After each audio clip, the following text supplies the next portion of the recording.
On tonight's work session agenda items, we're going to be discussing banning retail pet sales in the city of Manistee, discussion on short-term rentals recommendations from the Planning Commission.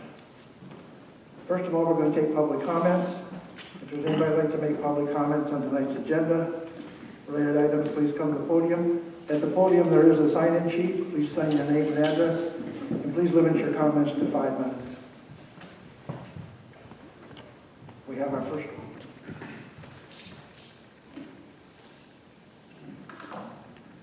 And also, please state your name and address for the record, please.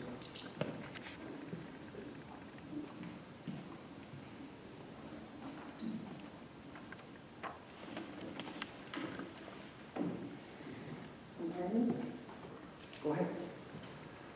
Thank you for this opportunity to be a part of the short-term rental discussion. My name is Catherine Kenny. I am the Executive Director of the Manistee County Visitors Bureau, and I'm a resident of the city of Manistee. I reside at 409 Cypress Street. Having a hard time breathing in this.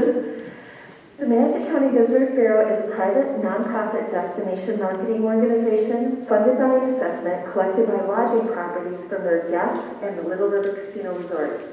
The Visitors Bureau is organized under the State of Michigan Tourism and Convention Act of 1984. Oversight is provided by Travel Michigan, a department of the Michigan Economic Development Corporation, and a local board of directors. The mission of the Manistee County Visitors Bureau is to promote Manistee County as a travel destination and to increase overnight visits.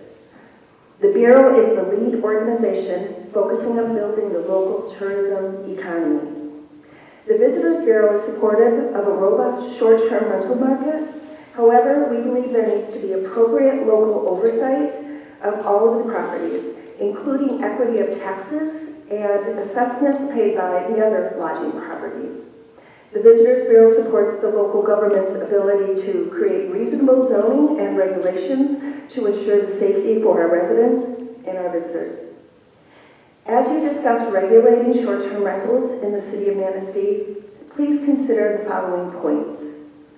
The majority of short-term rentals in the city of Manistee have been inspected and received a certificate of compliance. Many short-term rentals are under the management of a local property management company with oversight and controls on occupancy. They employ local residents to clean and maintain their vacation rentals and ensure garbage is disposed of properly and local ordinances are followed. Short-term rentals are generating income for the homeowner to improve their property and their neighborhoods. Communities that severely limit short-term rentals will not drive those travelers to a local hotel. If a family is looking to rent a vacation home and they can't find one in Manistee, they will go to another community where they can find the vacation experience they're looking for. Limiting a homeowner's ability to operate a short-term rental will not open that home up to a long-term lease and ease the housing shortage in the area. Most short-term rentals are second homes, and they will never enter the residential housing market. Limiting a homeowner's ability to rent their vacation home when they're not enjoying it will make Manistee less desirable as a destination for investment and development. Not all short-term rentals are created equal. Limiting the number of rentals and holding lotteries is inefficient. Some short-term rentals are in an owner-occupied house, and the owner is renting out a single room. Some of them are second homeowners who are planning to make Manistee their permanent residence. And some short-term rentals are vacation properties on Lake Michigan. Each renter represents a different economic impact on our community. Do we want to turn any of them away because we didn't pull their name out of a hat? If you choose to create a lottery, please consider excluding the owner-occupied rental unit and condos from the lottery process.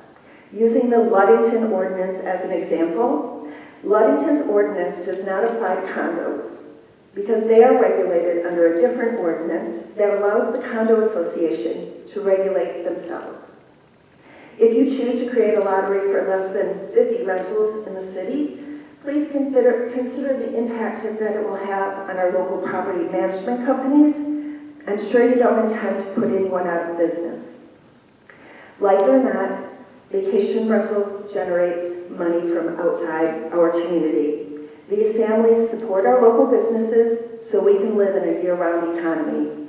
According to MEDC Tourism Economics, travel and tourism business in Manistee County accounted for $153,380,000 in tourism spending in 2018, including $21,560,000 in annual revenue from lodging and second homes. I'm going to say that again. $21,560,000 annually comes into this community from lodging and second homes. Please take into consideration the impact travel and tourism has on our economy. Over $150 million generated annually from an industry that cannot be outsourced. One last thing to share. It all starts with a visit.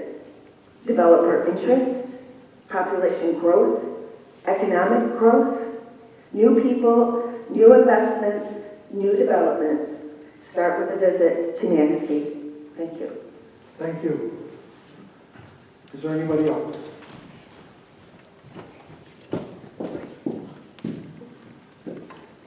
My name is Colleen Kenny, 586 8th Street. Ma'am, would you please sign the register? I will. Thank you. I am here tonight representing Manistee County Humane Society. I'm the board president, and I also have several other board members here as well. We noticed on the work session, there's the topic banning retail pet sales.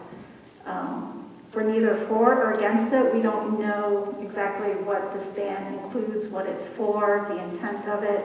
So I just want to make you aware that we're here trying to understand it, and just to make aware that if it's truly trying to prevent puppy mills and conditions of how some animals are raised for retail, that we understand that, but there's also some cases where people, does that cover people who breed animals, who do it respectfully of the animals? So we're trying to understand more what's involved with banning retail pet sales in the city of Manistee. We couldn't find any other information concerning what you're suggesting or proposing.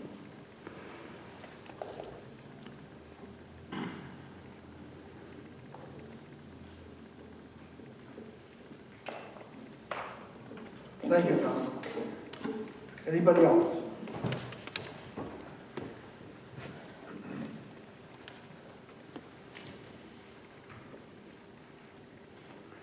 Good evening. Good evening.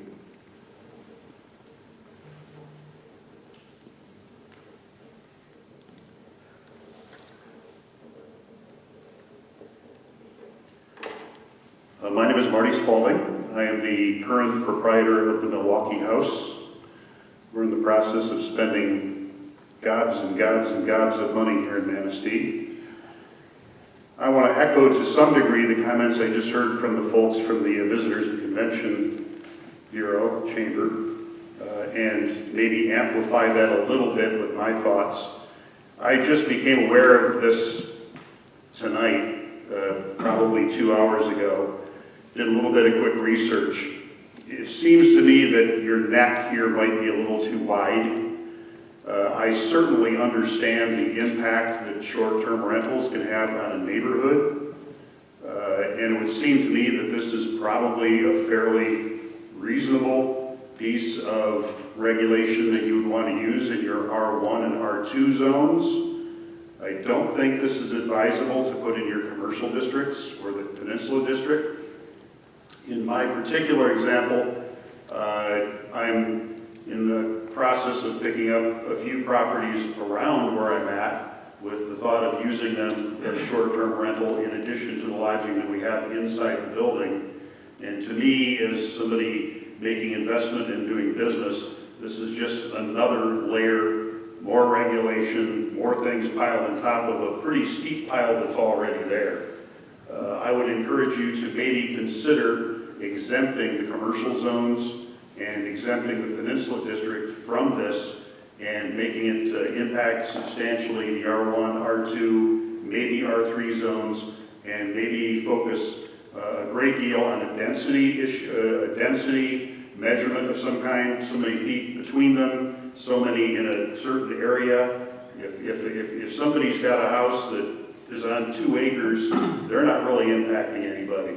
If houses are 30 feet apart as they are in certain parts of town, that could be an issue if you've got somebody coming every weekend.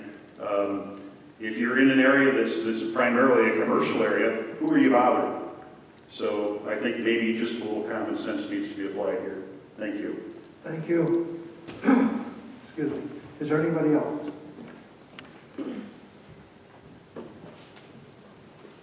Hello?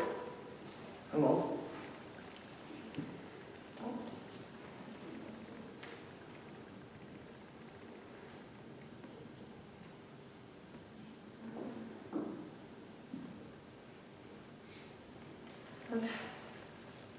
My name is Madeline Fitzsimmons. I live on 307 2nd Avenue, and I own Millennial Decor. I'm an interior decorator, and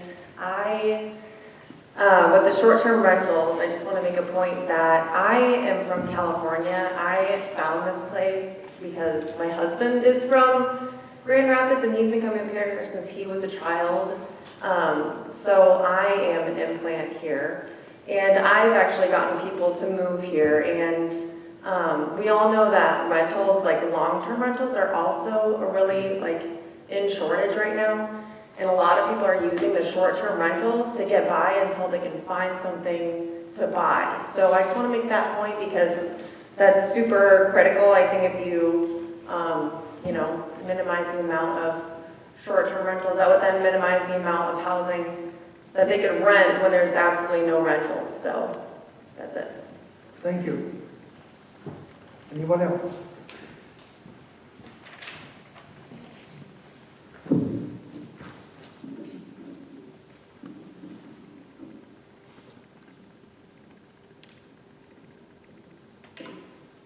I'm Todd Boyd, 556 First Street. Just a quick comment. I left Manistee 35 years ago. Basically because back then it was all the manufacturing was leaving and Manistee wanted to be a nice tourist town. Over those years, with the Peer Mission program and all the things that we're doing around here, Manistee has become an excellent resort town. You guys invested in the boardwalk, the Vogue Theater, the beaches. You got the beautiful beach houses down by the beaches, numerous festivals, and many other vacation attractions. I bought a property in Manistee 4 or 5 years ago with the intent of making it a vacation rental. It's been very successful. I bought it, spent a lot of money fixing it up. Essentially for the people, the people that come there are families. They come here to enjoy the area. They take part in all the festivities and things that are around town. Research has shown that clientele that stay in vacation rentals are not hotel people. They usually come, stay for at least a week with families. They enjoy all the activities. If we lose those places for those people to stay, we're going to lose those vacationers. It's a completely different clientele that stays at a vacation property rather than staying at one of the small hotels along the highway. It's just not the same group of people. One of the comments that was made too during all this process was about COVID. This year, managed by Century 21, my house has been completely under all of the COVID rules. And it's actually a safer place to stay. And because people don't have to check in, they don't touch doorknobs, they don't see desk clerks. They check in online, they check out online. The new rules that were instated is we change out all of the linens and they leave the building for a week. And then the house is completely sanitized. So we actually have double linens and everything. So it's a much safer place to stay than in a hotel.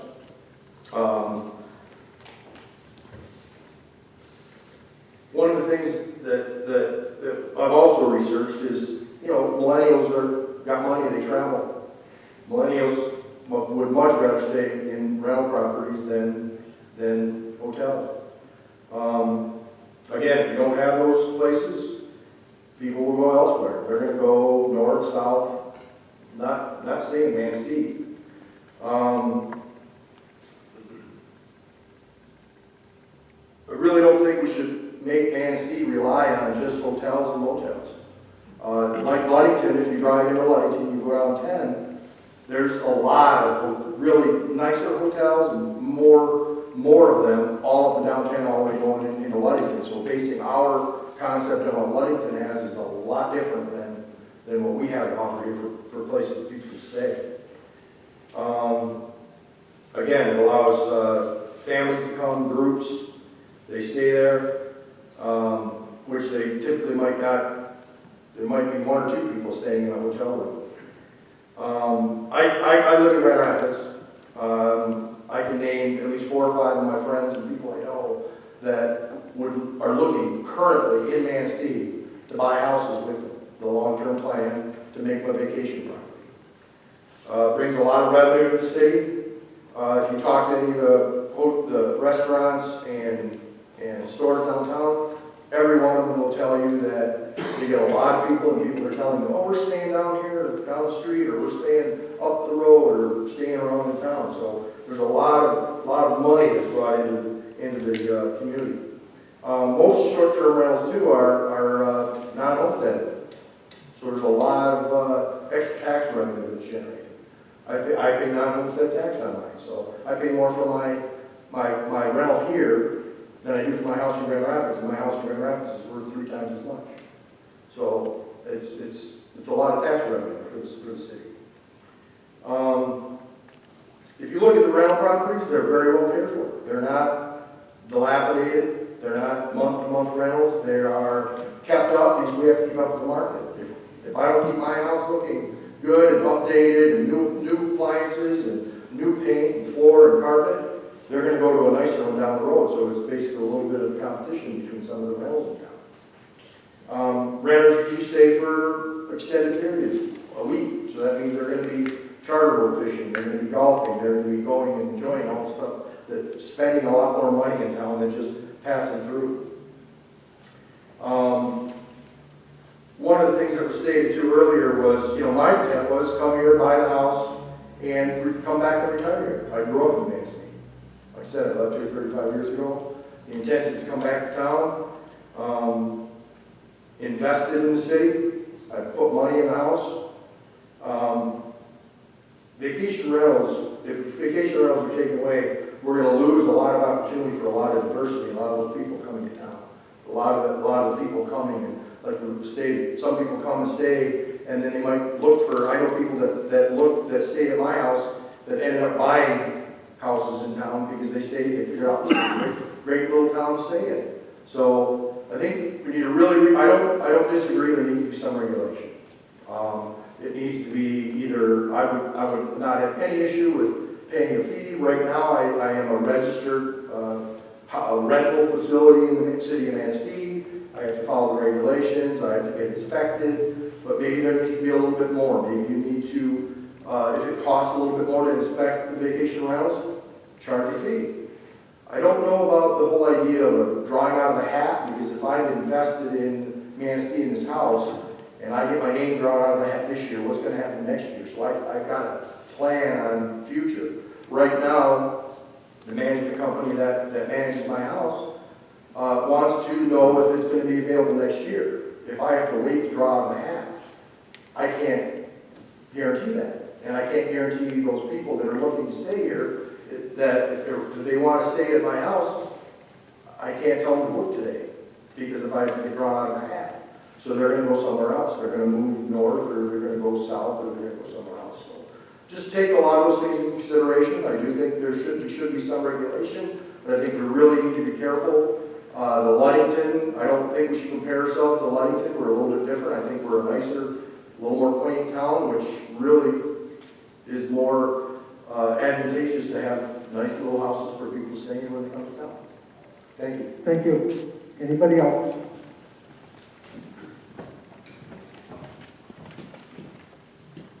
Jeff Bowers, 4423 West Shingle Mill.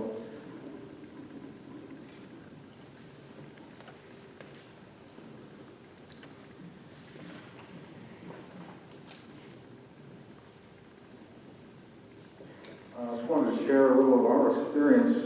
We currently own 3 properties in Manistee. We're closing on the 4th on Friday. There's a reason that we purchased property in Manistee. And the reason is it's a wonderful place. It is no Ludington, I agree. I like Ludington as well. It's the gateway for us in Manistee.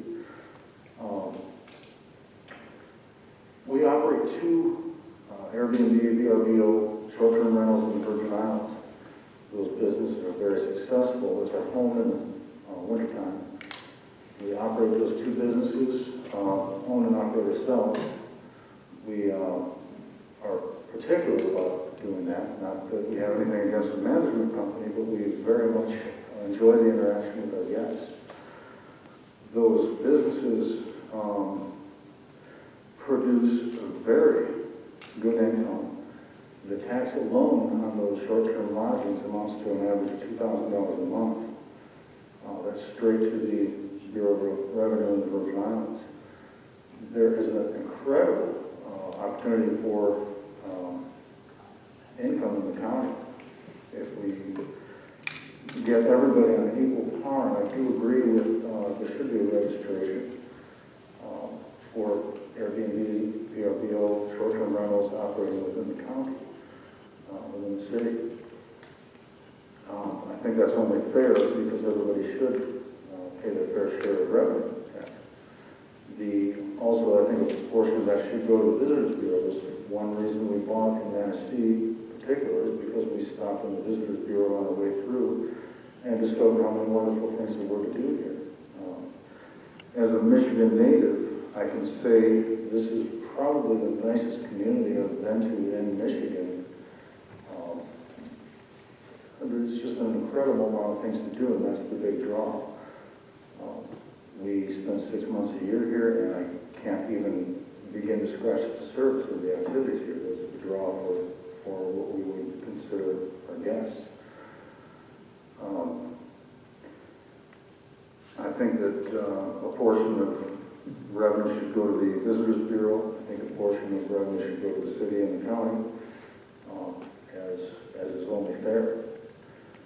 That being said, I don't think we should be overregulated.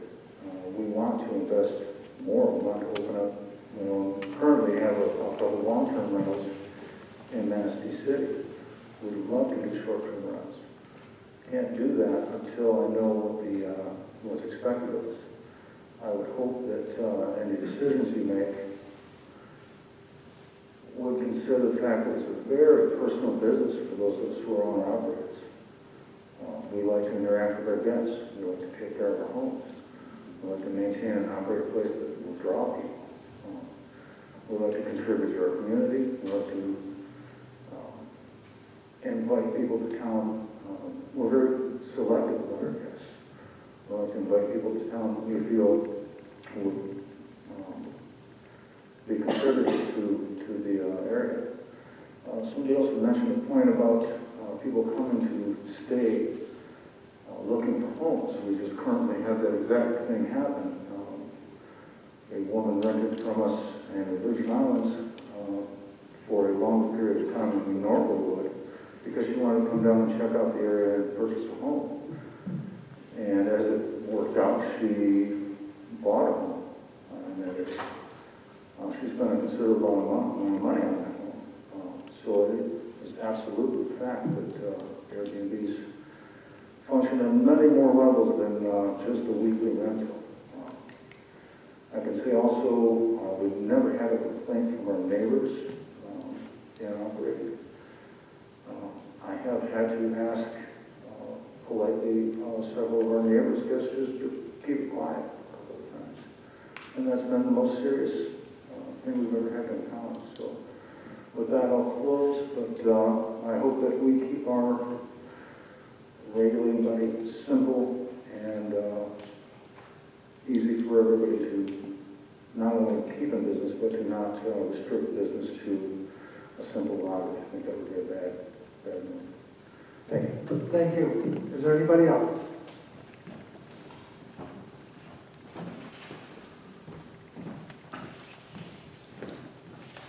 Good evening. care involving also 4423 West Shingle Way. I want to add to what Jeff said.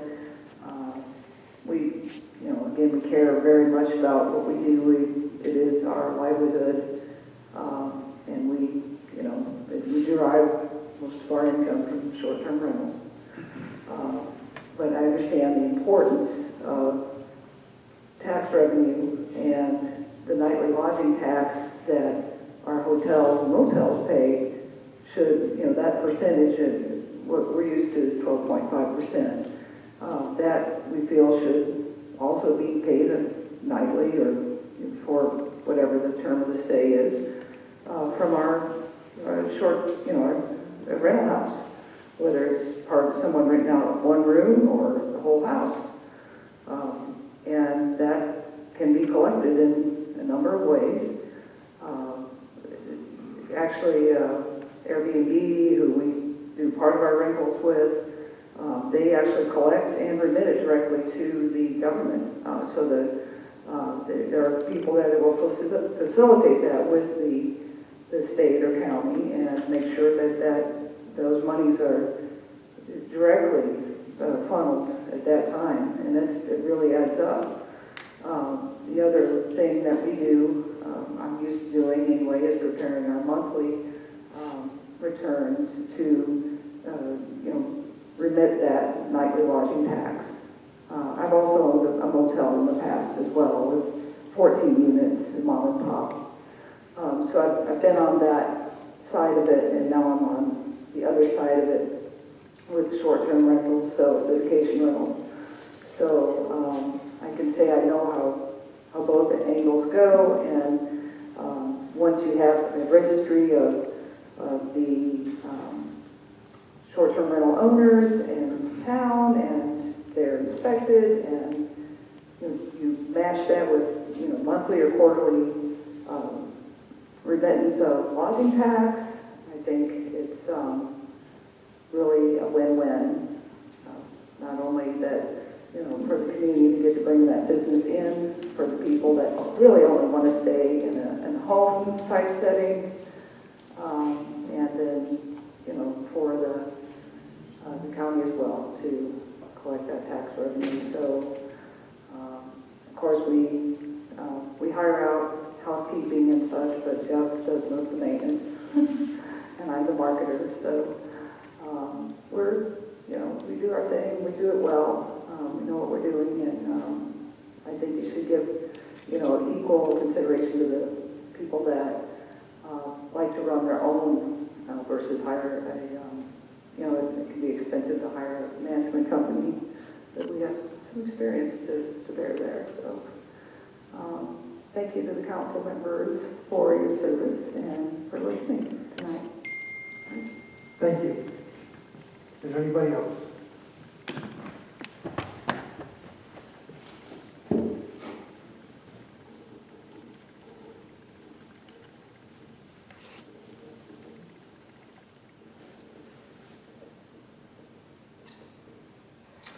Good evening.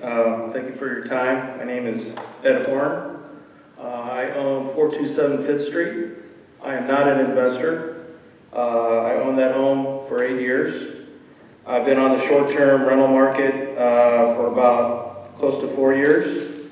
The reason I got on the rental market was because the house is, when we're not there, it's empty, and we would like to have the opportunity for other families to have a great experience in Manistee. So our house accommodates multi-generational families and pets. They have long stays. The demographics of our families that stay there are ones that would like to have the house for, again, the multi-generational aspect. You have kids and toddlers and babies, all the way up to senior citizens, all living together, having a vacation, and having that great experience. And that's something that we wanted to make sure was a part of something we could share with other folks. There are folks that come in from all over the place. Again, I'm not an investor, but I do have a property management company, Century 21. They do a great job. I basically use the money to maintain the house. Comment was made about competition, and that's true. So I use the money to basically make the house be better for the renters. I do pay taxes on it. I also have it inspected. I also have it registered.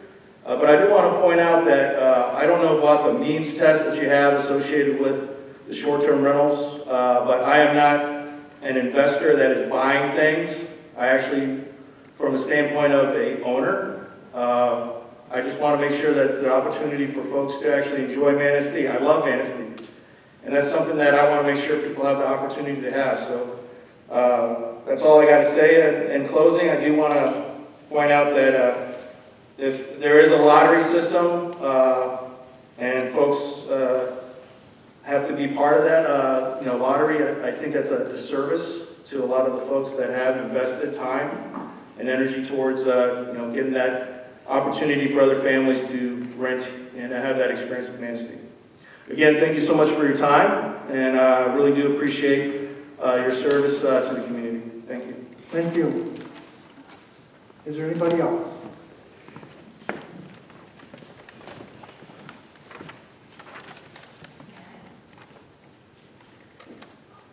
Barry Lind, 532 4th Street. Thanks. That's where it went. I could repeat a lot of what's been said tonight.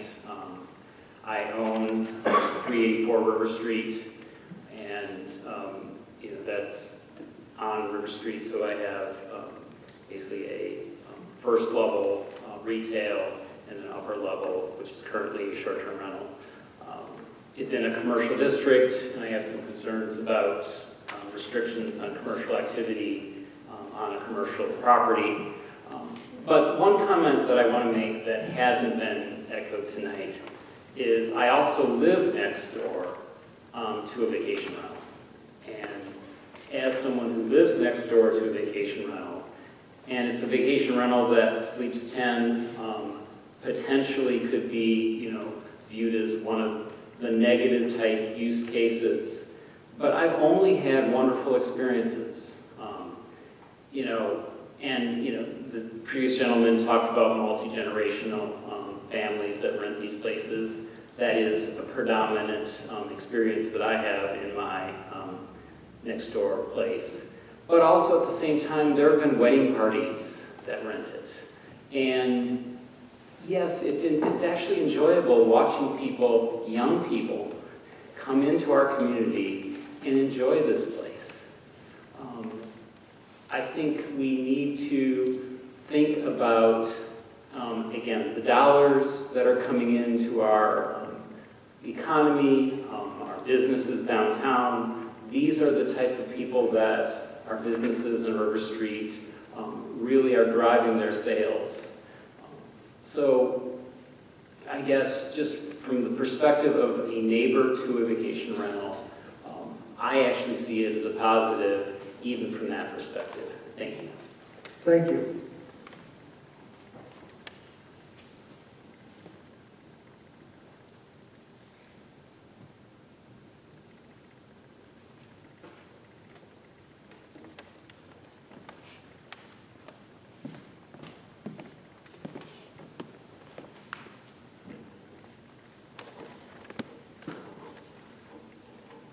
Hi, my name is Tim Riley. I am the rental manager over at Century 21 Boardwalk.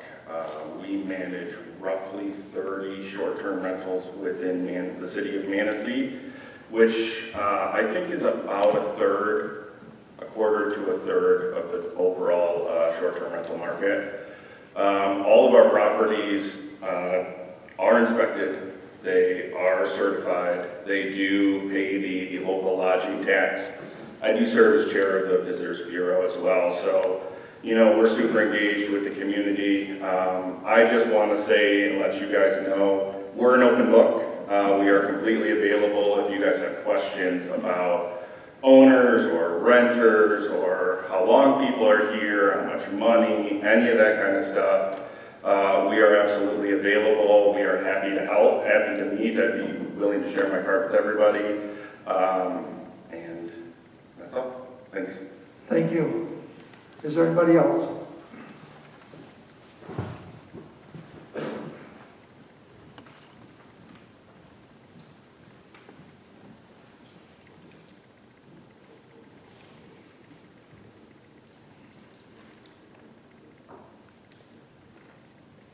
My name is Cheryl Stolberg. I live at 2028 Kimmer Road. I've owned a cleaning business for about 40 years. And in that cleaning service, I've done a lot of short-term rentals. We've employed quite a few people. In that time span, I can't repeat everything everybody says, but I agree with it. But one thing that I have noticed is that if you look, I also clean long-term rentals. If you look at someone that's lived in a house for a year or two, or someone that's lived in a place for a week, those short-term rentals are much more well-kept than those of long-term. The season in Manistee is so short. I mean, you basically have June, July, August, that you want to cram as much as you can in that time.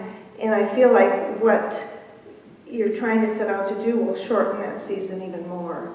And it's a shame because I've also owned a restaurant for 7 years, and I don't own it anymore, but 50% of the people that came in during the summer was from short-term rentals. And I hope you can think long and hard, because I think we have a law in the books that allow people to do this. And it's a shame to change a law that's been working. And if it's not broke, you can revise it, but let's not take it apart and try and put it back together, because I think it's only going to harm the community. Thank you. Is there anyone else? Last call. Anybody else? Then we'll move on with the work session items. Discussion on banning retail pet sales in the city. Shannon Wood. Is she here? Is there anybody here? Okay, we'll cross that. May I ask a question, Mayor? Sure. Who put that on the agenda? I mean, I know how it got on the agenda through the city, but who requested it to be on the agenda? I think Shannon Wood did. I don't even know whether she's in favor of them, she wants to ban them, what kind of pets she wants to ban, anything. I mean, we have no background information whatsoever on this. Yeah, I don't think any of us do at this point. I don't She know. was given ample opportunity to provide documentation in support of her position, and she chose not to. Oh.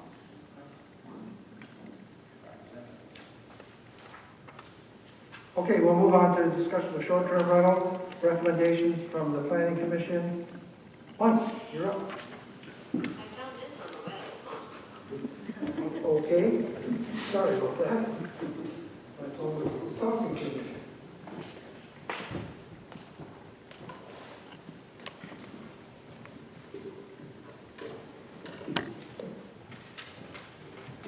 Good evening.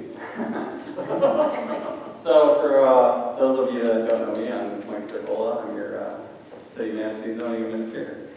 I work very closely with the Planning Commission. And I just want to remind you guys, take back in time a little bit here, about July. The Planning Commission had come to you guys and made a request for guidance. We had taken up short-term rentals a little bit of discussion because it was a hot topic, moved forward, and then actually stopped with development. We requested from you guys direction, and you unanimously told us to move forward with short-term rental ordinance development. Moving that along, I think a lot of what was said tonight is very true. However, I do have to represent the other side that it might not be as local. And so I'll do my best to do that as well as explain some of these recommendations moving forward. If we look City of Livingston, which is one of our baselines that we requested. There's right in the very beginning of it, they have the City of Council hereby finds determinations in the following. I don't know if you guys have a copy of this. I did send it out to you. One of the things is, and I'm just going to briefly touch on a couple of them, is short-term rentals, that is those lasting in 28 days, of single multifamily structures in the city are increasingly popular and widespread following the rise of short-term rentals in the marketplace. As you can see, and for many of the people here tonight, they are getting more and more popular. I think right now we have 98 of them in the city. Many more people are looking to invest more money into them. I sent you guys a real quick YouTube video on gentrification. I don't know if you guys took the time to watch that, but it also lays out the opposite side of what can happen, which you're pushing out some of your residents that can no longer afford to live in these communities. You push them out further, they have to drive in further, it increases traffic, leads to depression, other things. But there is ways of offsetting that as well. Going with workforce housing so they can live locally. There is other ways of offsetting it. And what I really wanted to do was come forward with some recommendations to you guys that were outside of what was recommended from the Planning Commission, still talking about what they recommended officially, but touch on through the ordinance here and kind of go through it roughly with some recommendations of changes that we might look at, but not necessarily that you guys have to adopt in any other way. We went with the Ludington baseline because as far as like a guide of how to work through short-term rentals and laying down a baseline for not only residents to follow, but short-term renters, it does a very good job. Procedurally, it's pretty sound. Now, everything that's in here might not work for Manistee. And it was said, and for instance, I think it's a pretty good recommendation to allow the condo associations to decide if they would like to have short-term rentals within their condo association. That was not a recommendation from the Planning Commission. It is something that Ludington did because they had it built into their special use permits. I don't think that's a bad idea to allow the residents there to decide for themselves. Saying that though, there is some things I do want to touch on. One of the things is they have only a 2 rentals per city block right away in street segment. This is to try to get rid of some of those vacation rentals that lead to empty houses. So if that was their way of doing it, I don't know if that works for Massey or if that's something you would like to see. It is something that's in the ordinance that they have that you could look into. They also have in here, which I wanted to point out was, I'm trying to find my notes here, I apologize, was limited short-term rentals. And it's a rental of any premise for not more than 2 rental periods of 14 days, not to exceed 14 days in any calendar year. That's in there because if you hit 15 days through assessing purposes, you lose your homestead exemption. So like those are things that maybe aren't prevalent but need to be said. They exempted those. So if you can rent your house up to 14 days without registering it as a short-term rental, it's just an exemption that they allow. There's in here for commercial nonprofit facilities. There are licensed campgrounds, hotels, transition housing operated for nonprofit entities, group homes, such as nursing homes, adult foster care homes, hospital, housing provided by substance abuse rehabilitation clinics, mental health settings, or other health care related clinics. Next, on the 20th, I requested that you guys give Granny or listen to the homeless within the community, and this would apply to that, where they could be exempted from that within the ordinance, and they have it built in here. They have bed and breakfasts built in here where, I know there's been a lot of questions on there, but they have those in there. Their licensing and procedural criteria, I did want to touch on as well. And I had some notes on it. They have a licensing amount that's set by you guys. $500 was discussed, but it might need to be higher to cover the cost of the actual program. So that's something that you guys will have to look at when you start looking at developing this. This is not ready to go, if you know what I'm saying. I think that there was a lot of anxiety from the community that we were going to pass something tonight, and that is not my recommendation. It's to send it off to a committee and integrate it within into the rental program, or the rental codified ordinance that exists already.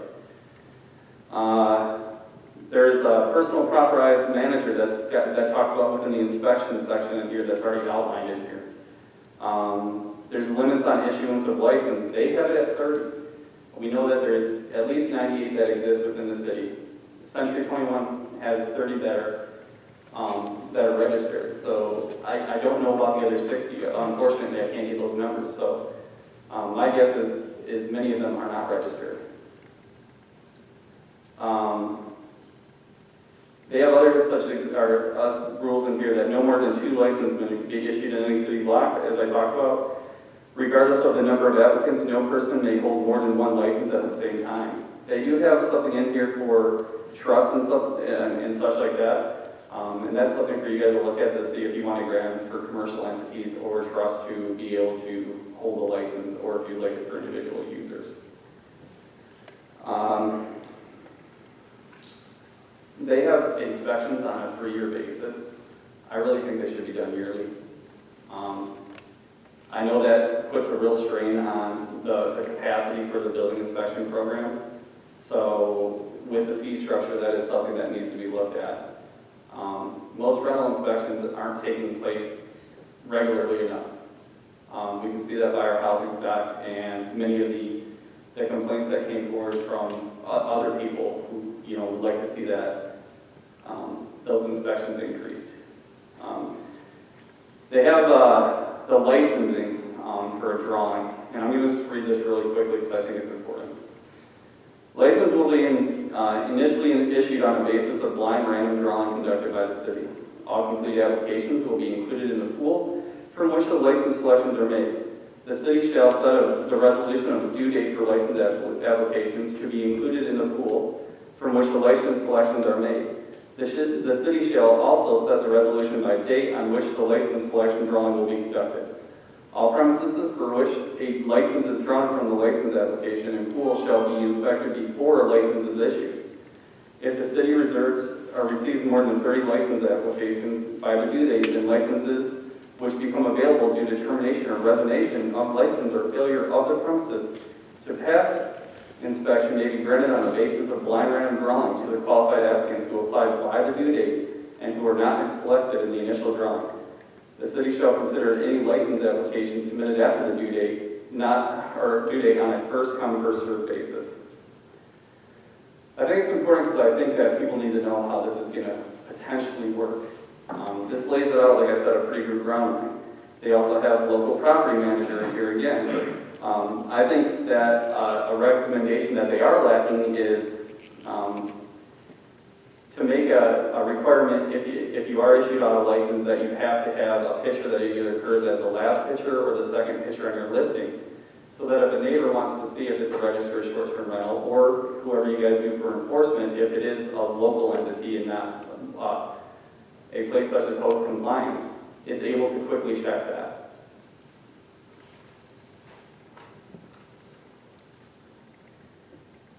They allow for signage within their ordinance.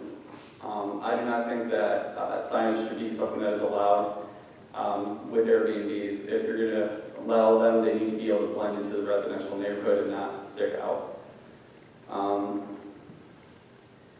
There's firework provisions and other city ordinances that are in here that will need to be looked at.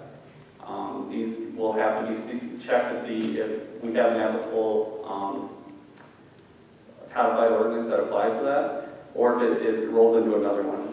They have a maximum occupancy of a premise used for short-term rentals shall not be more than is established by the city or state fire households and the maximum number of people as indicated on the license application. I would like to see that defined a little bit more besides they have a how-to guide for the applicants to make it easier for them. I would like to see that defined a little bit more because I can see the application process being confusing if that's not defined more within that.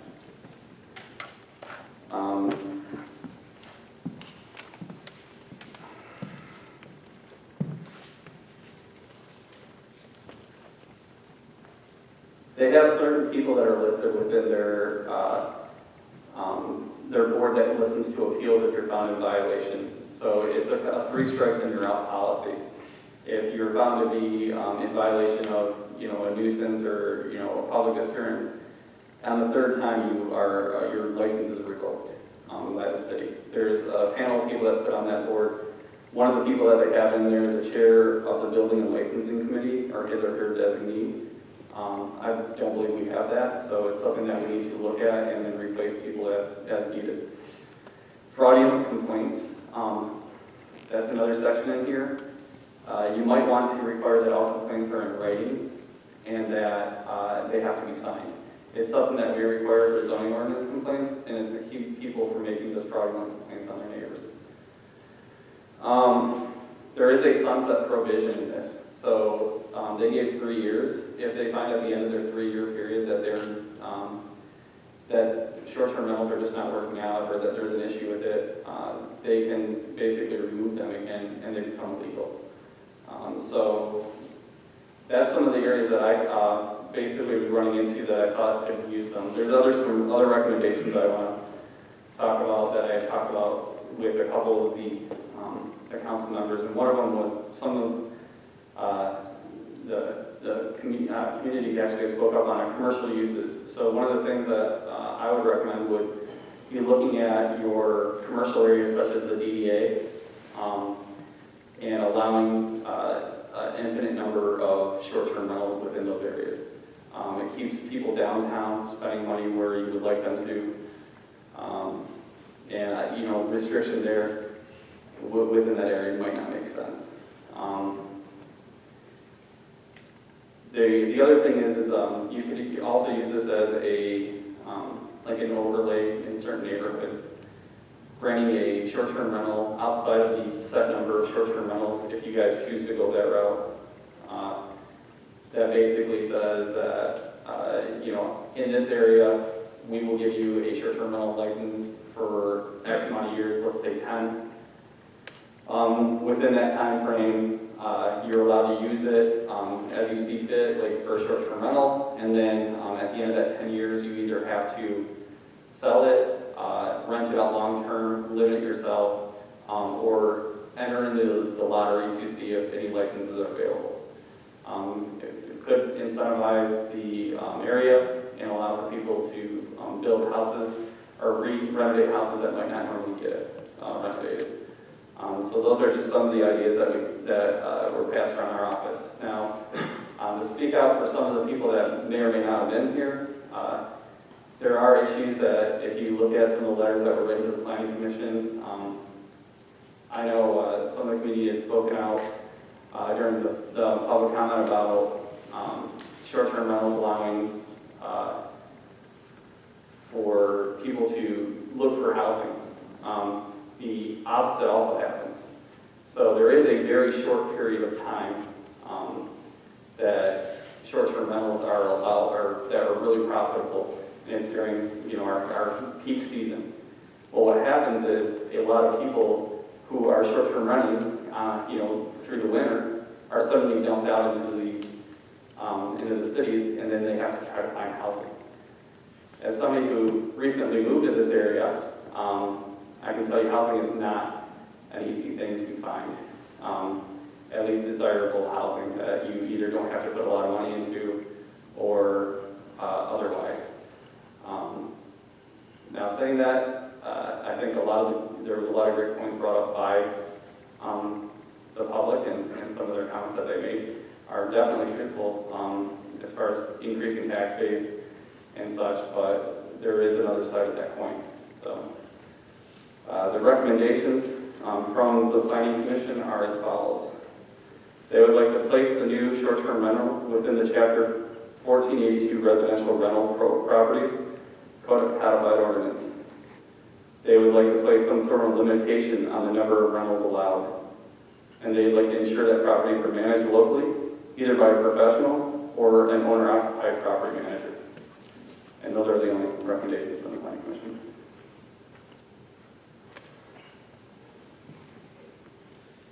Mike, I want to thank you because I've listened to all of the meetings that you've held on this, and some of them have been quite lengthy. And I want to commend the Planning Commission for sticking with it and wading through this process, because we actually started talking about it at the City Council level in an Ordinance Committee meeting, and we realized it was too big for us to figure out. So that's why we passed it to you, and that was well over a year ago. So thank you. I echo that. Anybody have any questions for Mike? Any council member? I have a question. Yes. So if you're limiting the vacation rentals, like, what is the purpose of that? Because the people that own these vacation rentals pay the higher taxes. They are bringing tourists in this town that are spending money here. We're not we can't even figure out how to take care of a boarded up building on River Street. So for you to halt the number of vacation rentals is only gonna hurt us. Like, what's the benefit? And I remember the conversation that we had in July, and I was for regulating vacation rentals, like they needed to be inspected. And I said the same thing for long-term rentals. Everybody ignores the blight. Like, there's no housing because of slumlords. Like, you're not doing anything to help them. You need to take this checklist and use it for long-term rentals. And that would help. Like, if you get the city up and going, our downtown district is not booming. If it was, then you can regulate short-term rentals. You need to send the people that are bringing tourists into this town a thank you card. Okay.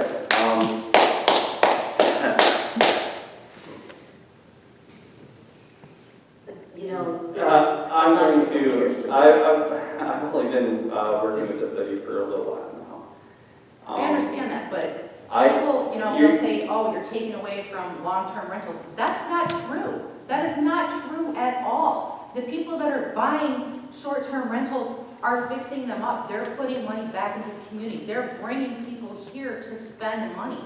And now you want to halt that? It makes no sense to me. Like, work on the problems that we have. Don't create more. Okay, I'm gonna stop you and just reiterate that I was directed by you to work on a short-term rental ordinance. Right, and I never mentioned like a lottery or let's be like Ludington. Like, my exact words were, if you're gonna regulate short-term rentals, you need to do the same thing with long-term rentals. And I agree. And the long-term rentals, all of this checklist, they bypass on long-term rentals. I've seen them, I've sold them, I've watched them get their certificate right after they're sold because they have 2 exit doors and a smoke alarm. It's ridiculous. But is it enforcement on the long-term rental program? Is that in zoning? I don't know. You're the one that wants to halt the short-term No, I rentals. was instructed to develop a short-term rental ordinance by you guys. I've been playing the bad guy up here for a long time and taking a lot of heat. And to sit there and get yelled at for developing and following directions from a board member that told me to develop this is... Well, I know that the words that limiting vacation rentals never came out of my mouth. I said the same regulations need to be for short-term as they are for long-term and vice versa. And I agree. I mean, that's why it should be put in our recommendation was to apply it to the rental ordinance. Well, it should be simple. Then you should, they all have to be inspected, they all have to be registered. As simple as that. Why are you limiting them? Why is there a lottery system? Why are they paying The limitation $500? comes into, and the recommendation from that comes into, you have individuals who have sat here and said, hey, I own 4 of them currently, I would like to own more. That's more families that can't live in your city. Guess who else puts money into your economy? People who live locally. And if you want to sit there and say that the only people that spend money in your economy are tourists, okay. I mean, I'm not gonna argue with you. I'm not saying that, I'm saying they spend a lot of money in here, and to limit that is ridiculous. One of the things we need to remember is that the planning commission is coming before us with recommendations. These are not, council is going to be the final decision here. They looked at this short-term rental situation and are coming to us for recommending what they think is the right way to proceed. We don't have to agree with that. What they say is not carved in stone, I guess is what I'm trying to say. Is that right, Mike? No, not at all. I mean, we went after, and the reason I keep saying procedure-wise, Ludington is a very solid ordinance, is because procedurally it is. It breaks out how it should work, and it allows you guys to plug and play what you want in there. We had certain recommendations, we would like to see limitations, but at the same time, you could just, say condos are exempt from that. We're only going to do this in the residential R1, R2, and R3 areas. And I believe we have an option here too, whether we do anything at all. Yeah, you could not. That was one of the first things I brought before the planning commission was, before we had guidance from you guys, was we could do nothing and just allow them to exist. And that was not the direction that I got. And so once I was given direction of, we would like a hybrid system is what it was, where we limited some of that, but allowed for them as well, that's what we moved for. We didn't set a number on it. There was a long discussion in the last planning commission meeting about if there should be a number set on it. As part of our recommendation. We decided no, and to allow city council to decide that. This is all, the reason I said that, I think there's a lot of misconception that this was ready to go. It is not. It is going to take a further development by city council to decide what they would like to do, if anything. Now as far as an enforcement or with rental program, yeah, I think there is an issue. But this can be part of the resolution here, is to capture funds from the rental thing to pay for some of these inspections. I mean, there is ways of doing this, but again, it is not on us to decide, it is on city council to decide on how to do this. Before we take you out of the hot seat, how many, again, I know that you looked at more than just Ludington, about how many other cities' ordinances on this did you look at over the past year or so? I'd say 6. And I mean, even areas like Traverse City, who has a relatively strict policy, and there's constantly people going and trying to get additional units or allow for less restrictions on it. They face issues too. So again, I also think that you've done a good job, and I think one of the reasons that Ludington was picked was because of, Jermaine, what you're talking about. Ludington took the time to really decide what they wanted rental properties to be as far as quality, as far as health and safety. And that was the part I think that stuck out to most of us, is they really did take the time. And I agree with you. I think that our citizens that live here in a long-term rental deserve the same kind of quality property that we would give a guest. I mean, why wouldn't we? So that's why I think it's a great idea to have it as a consolidated, codified ordinance. So we look at rentals the same, regardless if they're short-term or long-term, so that the quality of our rentals are equal. So that you don't have people living in squalor and basically our guests are living in luxury. It should be a little bit, even playing field. And I will say that the condos with Ludington not allowing for or exempting their condos, they have 200 condos that are potential short-term rentals. So by saying, they're limited it to 30, it is really a misrepresentation of it. It's probably, 230 really, that they could potentially have. Now, that's because they've exempted their condos and allowed them to decide. So there's steps like that you can take as well. There's certain areas you could exempt, there's certain areas that you could allow. But again, the choice is completely up to you guys. we came forward with recommendations, and, you know, I hope you use some of them, but you don't have to use any of them. Anybody else have any questions or? Well, Mike, I remember when we told you to take and follow up and go through all that. And I did go and read Ludington's ordinance. There's a lot of good things in it. I'm against the lottery system. I think that's foolish. And I would like to see short and long-term rentals. And so I think you did a pretty good job coming in here. But I really expected more from the planning commission to bring more forward.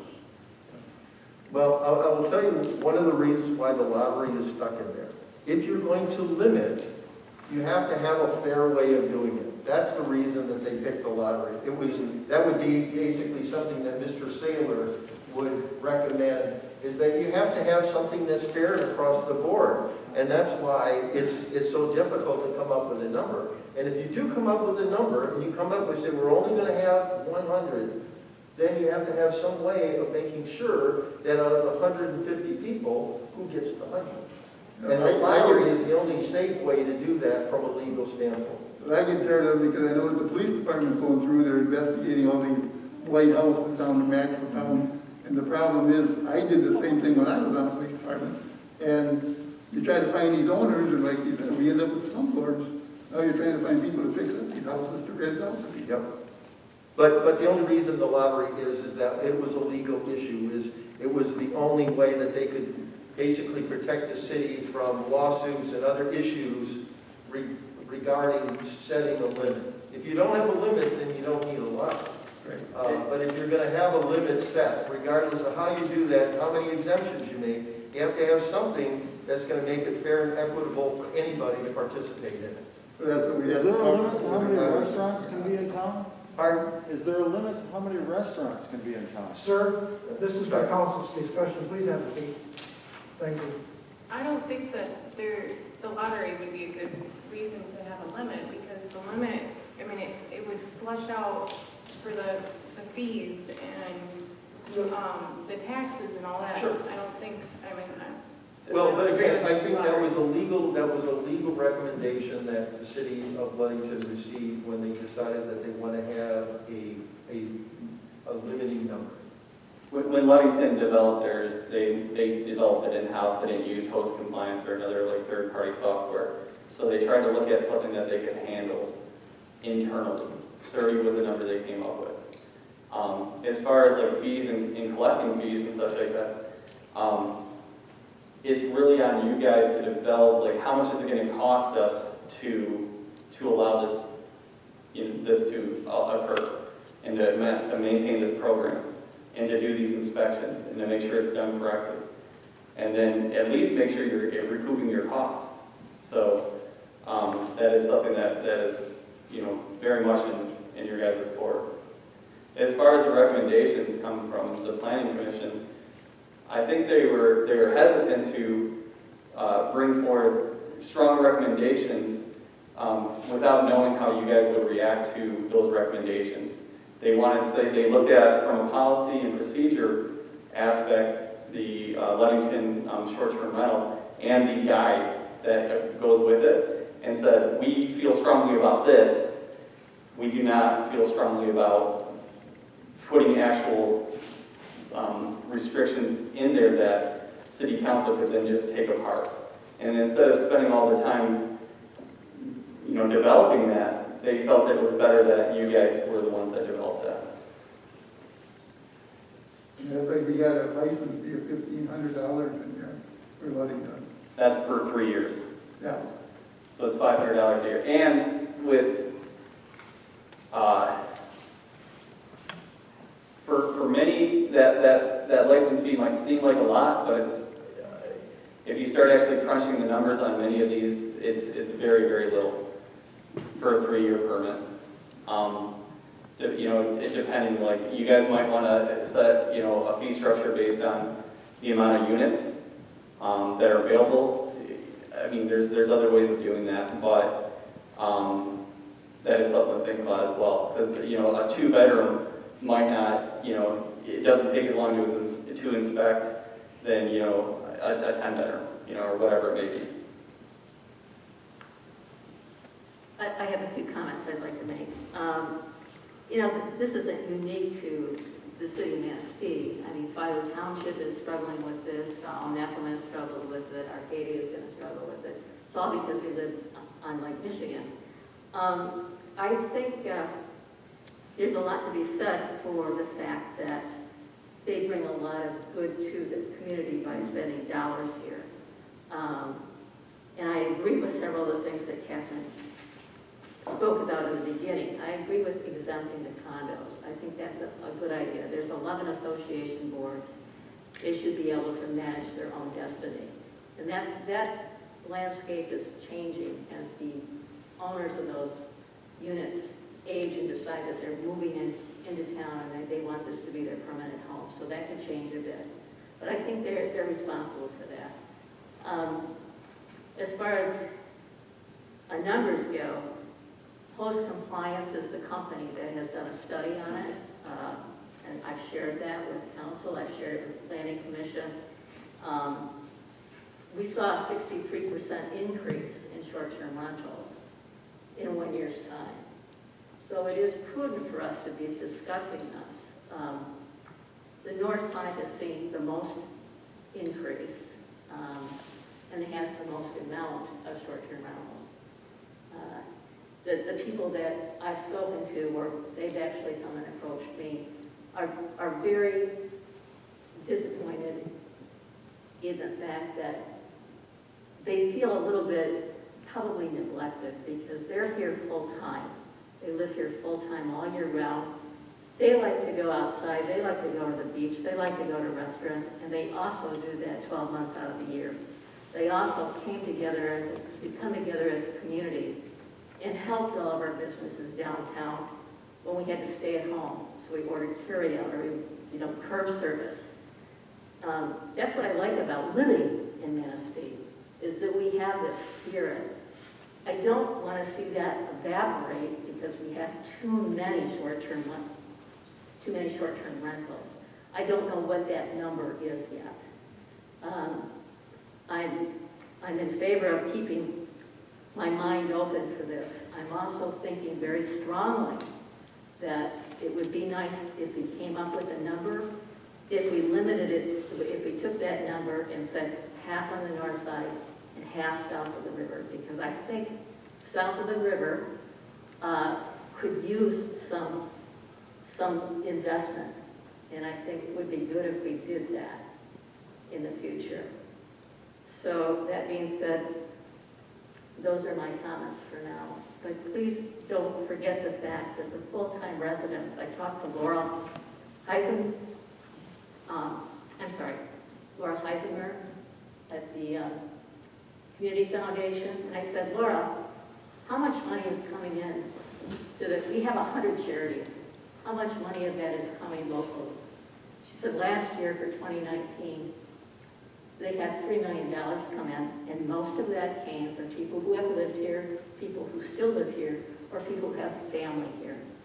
So since most of that money is coming directly from the people here that live here, that are voters, we're here to represent the voters, let's not forget that. We have to find a balance between the good income that's coming in and the residents who are here full time.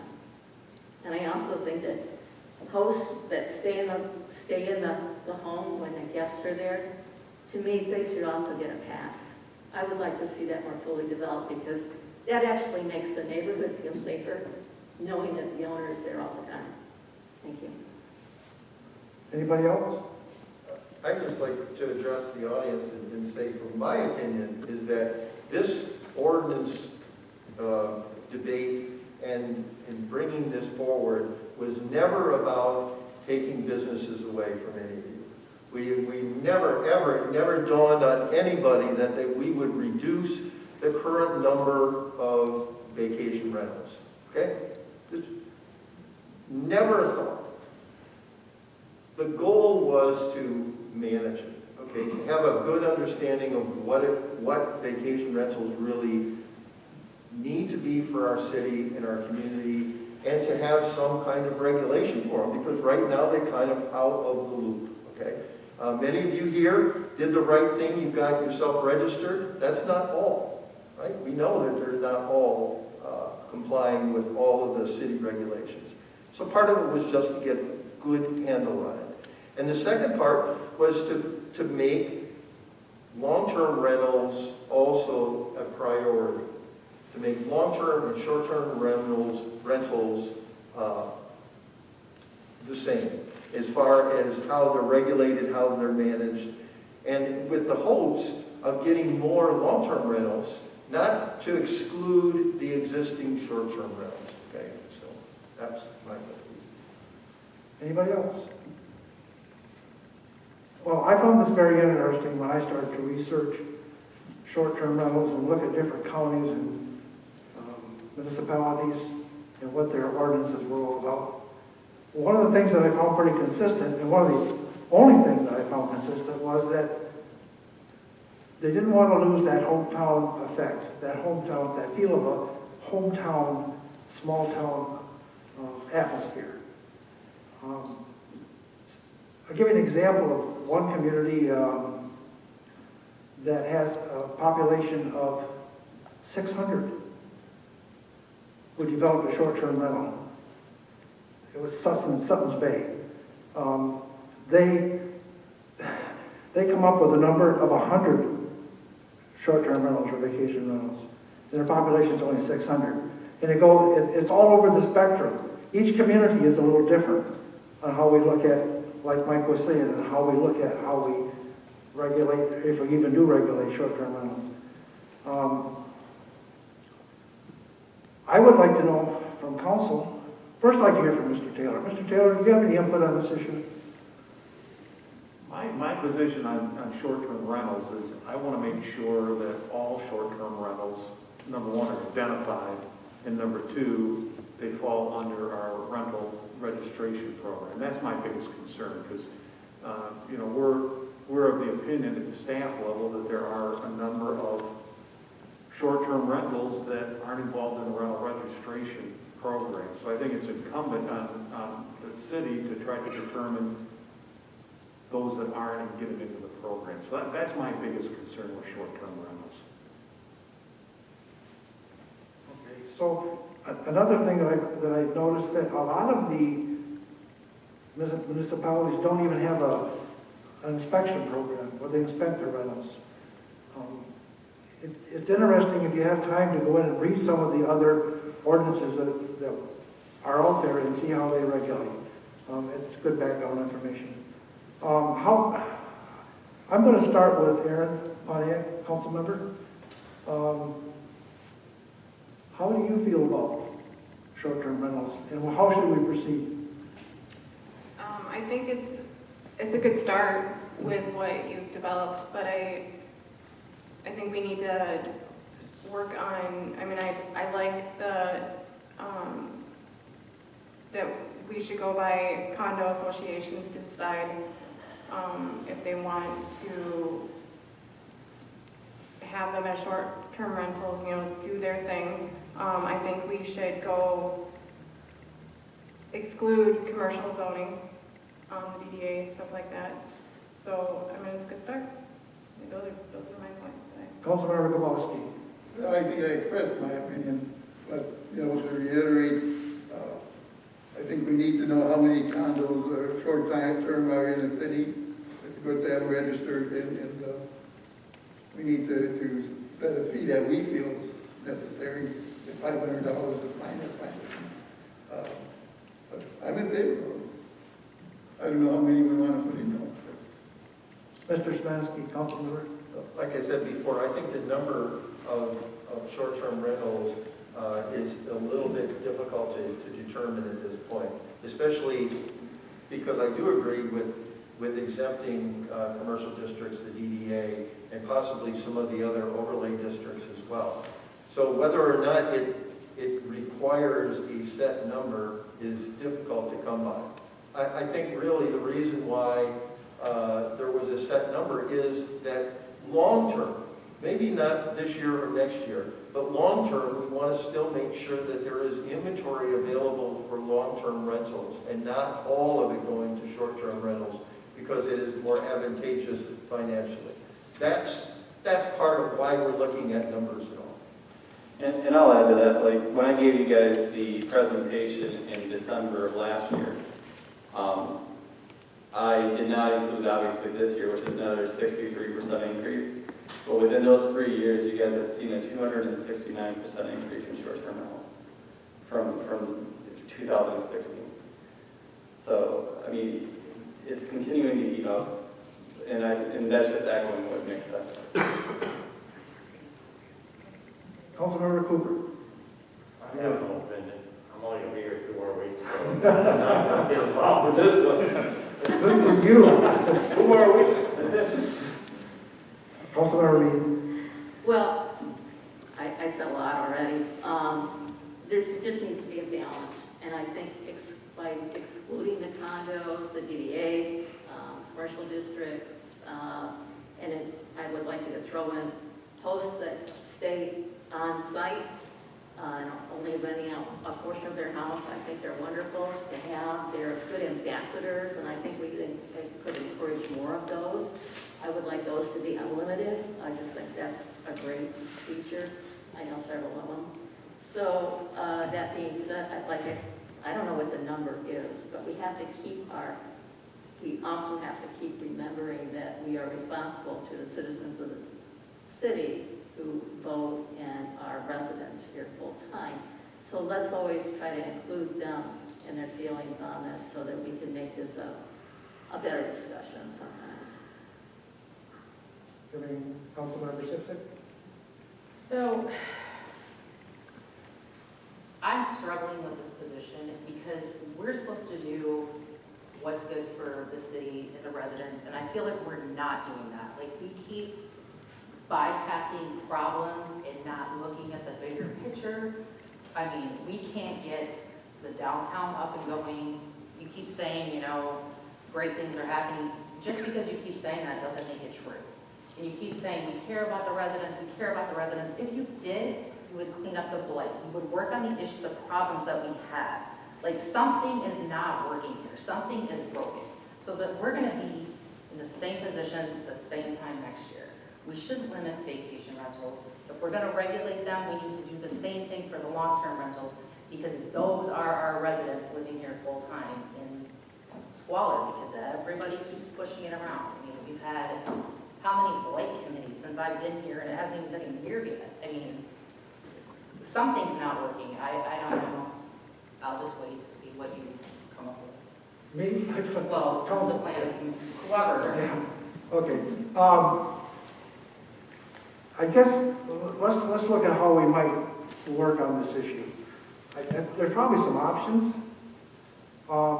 We could hash it out amongst ourselves and maybe spend 2 years at it like Ludington did. They spent a long time hashing theirs out. We could have staff come back with something, present something to us based on the input received from council. We could have an ad hoc committee, let them work it over and come up with something that fits the community. Or we could do nothing at all. I'm going to start with Aaron again. What do you want to do? I think it should go back to the planning commission with what was said and see if they can revise something and then bring it back to us. Okay, well, the planning commission's out of it now. It's in our hands. I don't mean to, I'm not being disrespectful. No, it's fine. I guess I didn't. It's in our hands now, so we need to do something with it. And the way that we can do that is either through city staff, through council sitting down, working it out, through an ad hoc committee, or just do nothing. Well, I don't think we should do nothing. Okay. I guess see what city staff can, or the ordinance committee, or both. I mean, Yeah. Okay. I agree with everything. We've got all the facts. Staff can come up with everything that we've got. I'm sorry, I didn't understand everything you said because of your mask. Yeah, I said we just need to have the city staff put it all together. I don't think we need to have ad hoc committees. And then we've had enough committees. We've been dealing on this thing since way last year. So if I hear you right, have city staff work on something with direction from council. As long as the planning commission can't do it, and, you know, we have to have somebody make up an ordinance there and go at it. Mr. Spansky? I agree that it's time to turn it over to city staff. Again, there's a lot of legal ramifications involved in this. But I think that the city council shouldn't wash their hands of this either. I think that we should be directly involved, at least a ad hoc committee working directly with city staff to come up with a proposed ordinance that we can then bring back to full council. Councilmember Cooper, you have nothing, right? We should do nothing. Councilmember Lee? I'm opposed to the ad hoc committee. I mean, we've tried it with blight, we've tried it with streets. Streets went on for 9 months. I just think that the best thing to do right now is to take all of our exemptions that we'd like to see, because it seems like there's a consensus on the exemptions as far as the condos go, and the DDA district, and the commercial district, and maybe perhaps the ones that are hosted by a owner that stays at home and is a good ambassador. So taking those out, subtracting those out of, in August, Host Compliance did this for me, and it was 96 units. I don't know how many are the condos.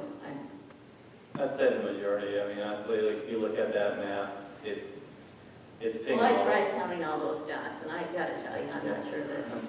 It looks, if I'm honest, the condos have, in the north side, have the majority of them, but I'd say our Harbor Village has quite a few of them. If you really look at those numbers, there's not too many south of the river. Okay, well, I think I counted 39 when I sat down this afternoon and tried to do it for Harbor Village, but I think I want a more accurate number. So if you just figure that out, that would be great. And to keep in mind, like, if you exempt condos, other condos could open up as well. So just know that you could get more. So if you, I'm not saying that you should limit it. I'm just saying that be aware of it.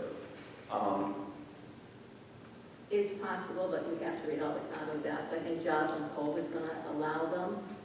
Bayview does not. They think they want at least a month rent if somebody wants to rent one out. Could be longer than that. I can't remember the exact terms. I know that Chippewa has very strict policy on it. It's several months long. So it's going to go back to their condo docs. So are you saying we should let staff develop something, or how are you thinking we should move forward? I want to move forward with what we know we agree on so that we can start building this ordinance properly. So if we can agree on exempting condos, still going to have a number for it, and exempting, well, the commercial district, the DDA, hosts that stay home when they have guests. If we can make those unlimited, because the condos are going to have their own direction, they have their own boards. There's 11 condo associations over in Harbor Village. Let them, maybe there's 12, I don't know. 11 or 12. And then the other thing is and I caution this because I don't think it's very well known, is there, obviously back to the homestead exemption, and looking at that really closely when you start renting out a room in your house, if they're not separated by an apartment, so that if you make it a duplex, it does require a special use permit. If it's not already currently in use, then it comes down to, are these, so there's hurdles, is what I'm saying, that people might not be known of, and I don't want to just exclude them because of them, or make them at least aware of them, that there are zoning hurdles that if you try to do a duplex or a multifamily or whatever, and you might not have been held to any kind of regulation before, and you go to apply, you might find that you weren't registered or whatever, or you're trying to create a new use, you could be subject to a special use permit and the immediate requirements of that.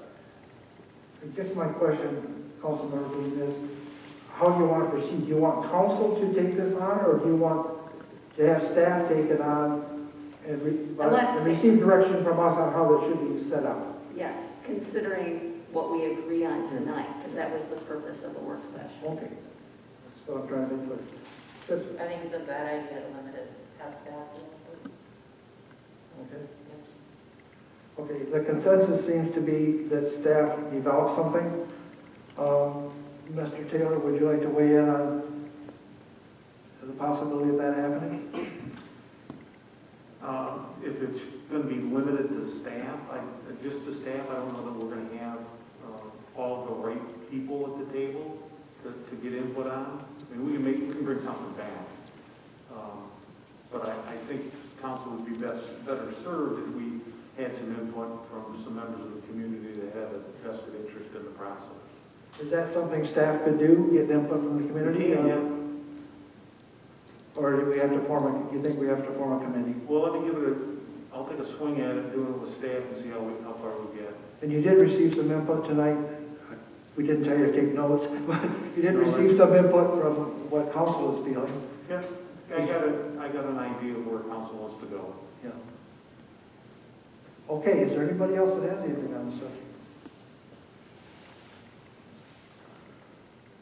Do you have any other council members? Anything else? Do we have anything else? I would like to see a draft what staff comes up with. One other thing that I think Mr. Taylor, our fine should be, maybe we should increase our fines for not complying with our ordinance. Right. Make it so that it's easier and cheaper to comply than it is to not comply. Right. We can consider that, yeah. Is there anything else? Last call. We're adjourned. Thank you very much, and thank you for all who participated tonight. Much appreciated. Thank you.